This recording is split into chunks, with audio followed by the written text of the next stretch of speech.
Assalamualaikum warahmatullahi wabarakatuh. Pada kesempatan ini saya akan memaparkan RPP yang saya buat dengan tema 5 pengalamanku, subtema 4 pengalamanku di tempat wisata. Pembelajaran pertama, fokus pembelajaran bahasa Indonesia, matematika dan SBDP. Alokasi 6 kali 35 menit. Kompetensi inti yang pertama, menerima dan menjalankan ajaran agama yang dianut. Yang kedua, memiliki perilaku jujur, disiplin, tanggung jawab, santun, peduli, dan percaya diri dalam berinteraksi dengan keluarga, teman, dan guru. Yang ketiga, memahami pengetahuan faktual dengan cara mengamati, mendengar, melihat, membaca, dan menanya berdasarkan rasa ingin tahu tentang dirinya, makhluk ciptaan Tuhan, dan kegiatannya, dan benda-benda yang dijumpainya di rumah dan di sekolah. Keempat, menyajikan pengetahuan faktual dalam bahasa yang jelas dan logis, dalam karya yang estetis, dalam gerakan yang mencerminkan anak sehat, dan dalam tindakan yang mencerminkan perilaku anak beriman dan berakhlak mulia. B. Kompetensi dasar bahasa Indonesia, matematika, dan SPDB. Di sini 3.6 di bahasa Indonesia, mencermati ungkapan permintaan maaf dan tolong melalui teks tentang budaya santun dengan gambaran sikap hidup rukun dan kemajemukan masyarakat Indonesia.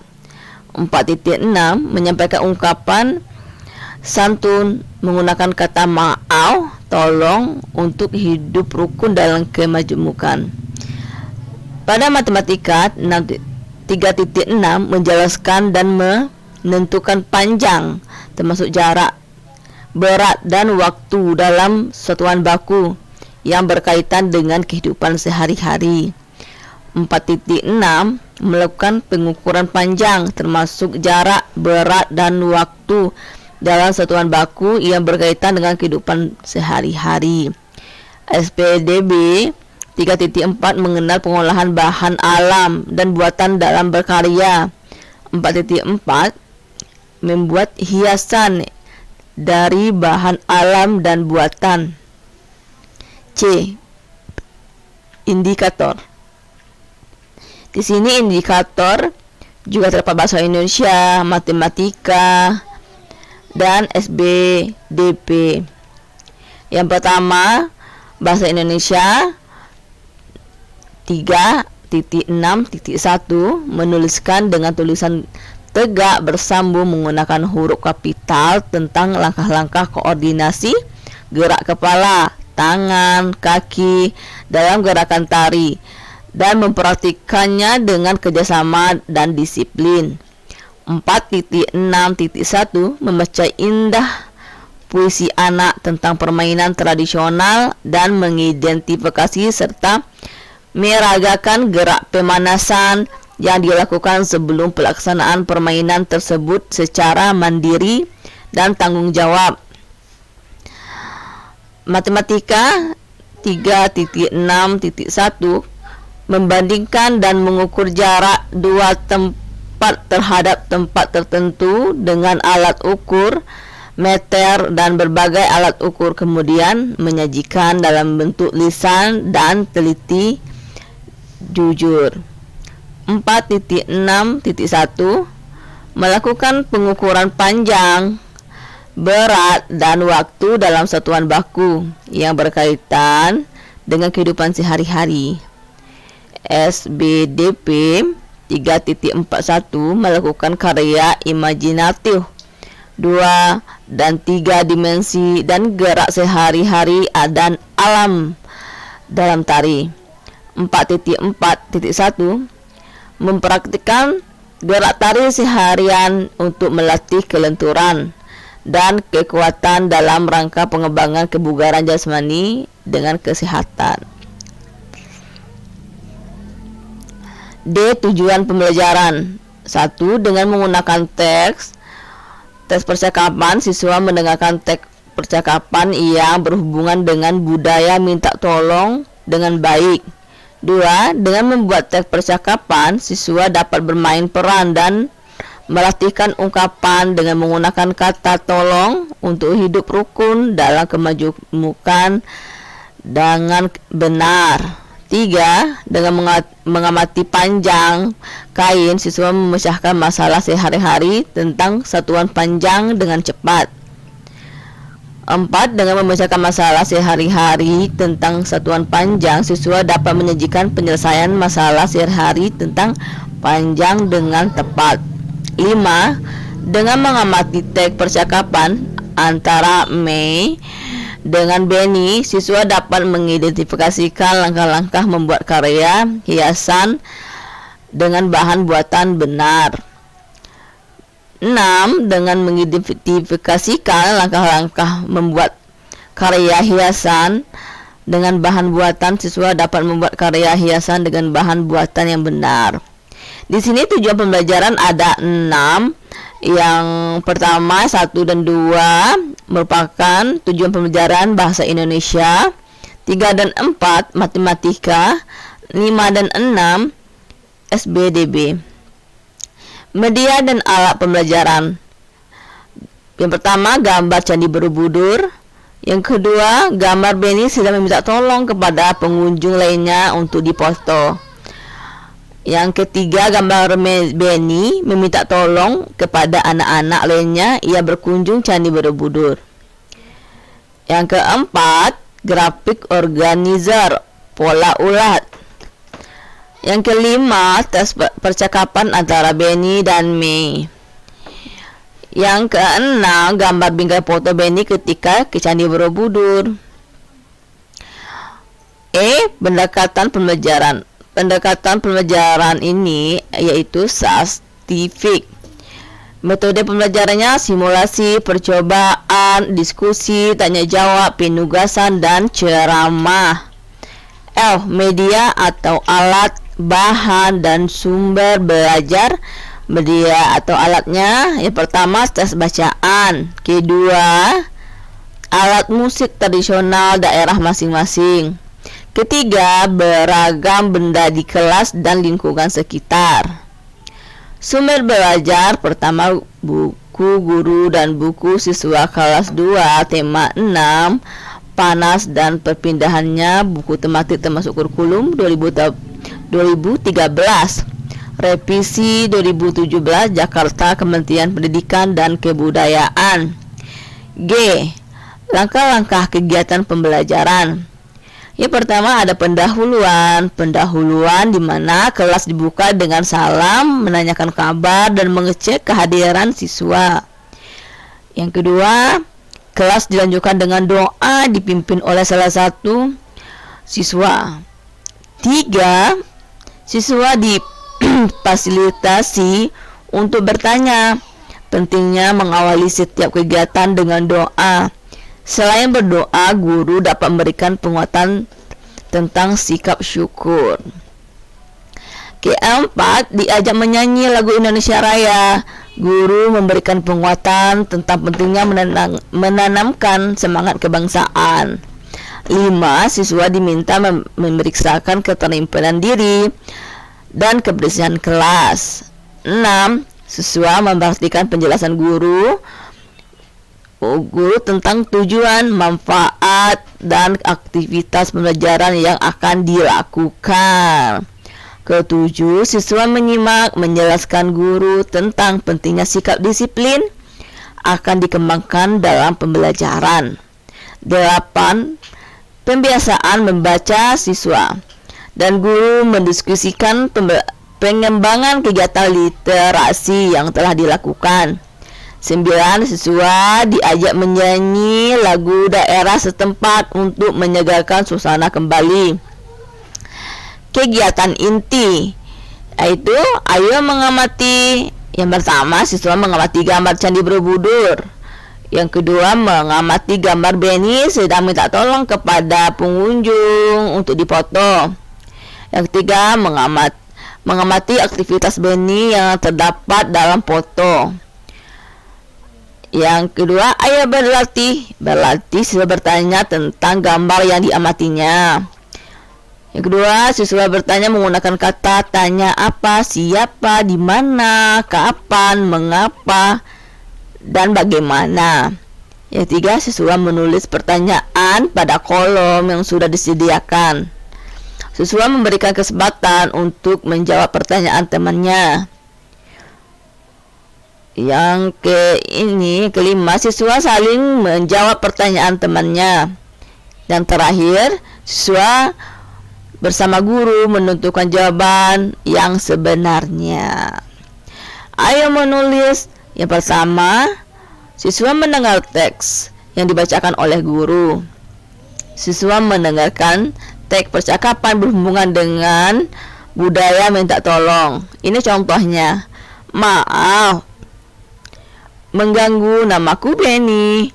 Boleh aku meminta tolong mengambilkan foto dengan latar Candi Borobudur. Jadi Benny meminta tolong kepada Dep ya, supaya mengambil fotonya di Candi Borobudur. Oh, jadi dijawab Dep, oh namaku Dep, aku mengunjungi Candi Borobudur. Bagaimana kalau bergantian mengambil fotonya? Iya, ini merupakan teks percakapan minta tolong.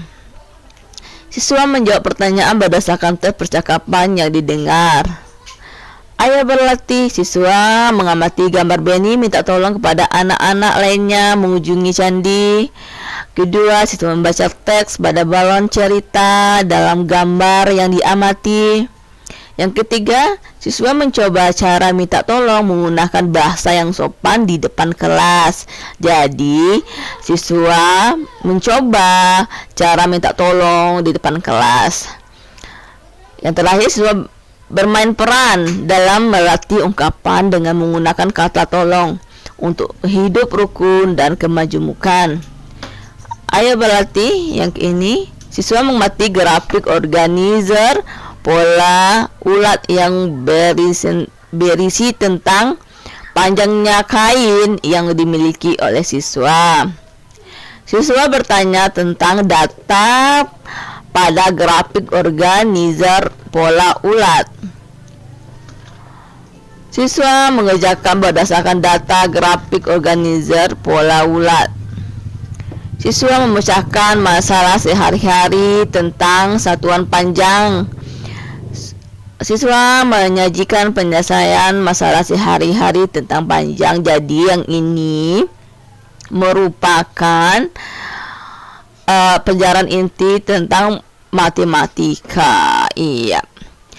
Yang ini ayo mencoba siswa menjawab tentang cara menghias bingkai. Berarti ini tentang SPBB.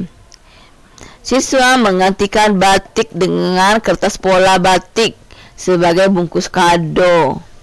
Siswa mengamati cara kerjanya. Siswa membaca langkah-langkah mengerjakan seperti yang disampaikan Benny bersama teman-temannya. Siswa mengidentifikasikan langkah-langkah membuat karya dengan bahan bantuan. Siswa membuat karya hiasan dengan bahan buatan mencoba. Siswa membuat karya hiasan bingkai menggunakan karya batik. Jadi ini merupakan karya seni ya. Ayo membaca, ayo mencoba.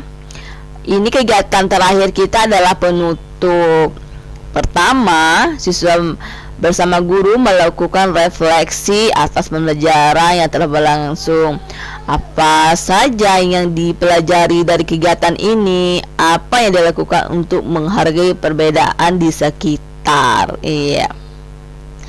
Yang kedua, siswa bersama guru menyimpulkan hasil pembelajaran pada hari ini. Jadi pembelajarannya disimpulkan untuk agar siswa mudah memahami. Yang ketiga, Siswa menyimak penjelasan guru tentang aktivitas pembelajaran pada pertemuan selanjutnya, termasuk penyampaian kegiatan bersama orang tua, yaitu meminta orang tua untuk menceritakan pengalamannya menghargai perbedaan di lingkungan sekitar rumah, lalu menceritakan hasilnya kepada guru. Keempat, siswa menyimak cerita motivasi tentang pentingnya sikap disiplin. 5. Siswa melakukan operasi semut untuk menjaga kebersihan kelas. 6. Kelas ditutup dengan doa bersama dipimpin salah satu siswa. Di sini ada penilaian, ada penilaian sikap tanggal ini, nama ini. Berarti ini adalah penilaian sikap berdasarkan observasi pengamatan oleh guru. Ini mengartikan kosakata baru dalam puisi tentang lingkungan yang diperdengarkan. Kata ketupat, opor, santap, nikmat dan gurih. Yang ketiga, keterampilan membaca indah puisi anak tentang lingkungan dengan lafal, intonasi, ekspresi yang tepat. Mampu ini membaca kedetiannya mampu membaca puisi dengan lafal, intonasi dan ekspresi yang tepat. Baik sekali, mampu menggunakan verba, mampu menggunakan bahasa tebal. Iya, membaca puisi ini dengan intonasi yang baik dan ekspresinya juga tepat. B. Mengoreksi kesalahan pembacaan puisi anak tentang alam, ditinjau dari lapas, intonasi, dan ekspresi yang diungkap. Penguasaan lagu, hafal seluruh syair lagu, irama, dan tekanan kuat lemah dengan tepat. Yang baik. 3. Hafal seluruh syair lagu, irama, tekanan kuat lemah kurang tepat atau sebaliknya. Yang cukup hafal sebagian kecil syair lagu, perlu dibimbing, belum mampu menghafal syair lagu. Iya. Di sini ada kepercayaan diri, tidak terlihat ragu-ragu, terlihat ragu-ragu, memerlukan bantuan guru. Di sini perlu bimbingan, belum menunjukkan kepercayaan diri. C. Memiliki alat ukur yang sesuai untuk mengukur panjang yang diukur. Di sini pembelajaran matematika ya. 1. Memilih alat ukur yang sesuai dengan benda, mampu memilih semua alat ukur. Jadi yang perlu bimbingan yaitu belum mampu memilih semua alat ukurnya. Mengukur benda yang panjang, baik sekali, mampu mengukur panjang benda sesuai ukuran yang sebenarnya. Berarti yang perlu dibimbing belum mampu mengukur panjang benda. Oke. Baiklah, pada kesempatan ini hanya itu yang dapat saya sampaikan dalam pembuatan RPP. Saya tutup dengan wabillahi taufiq wa hidayah. Wassalamualaikum warahmatullahi wabarakatuh.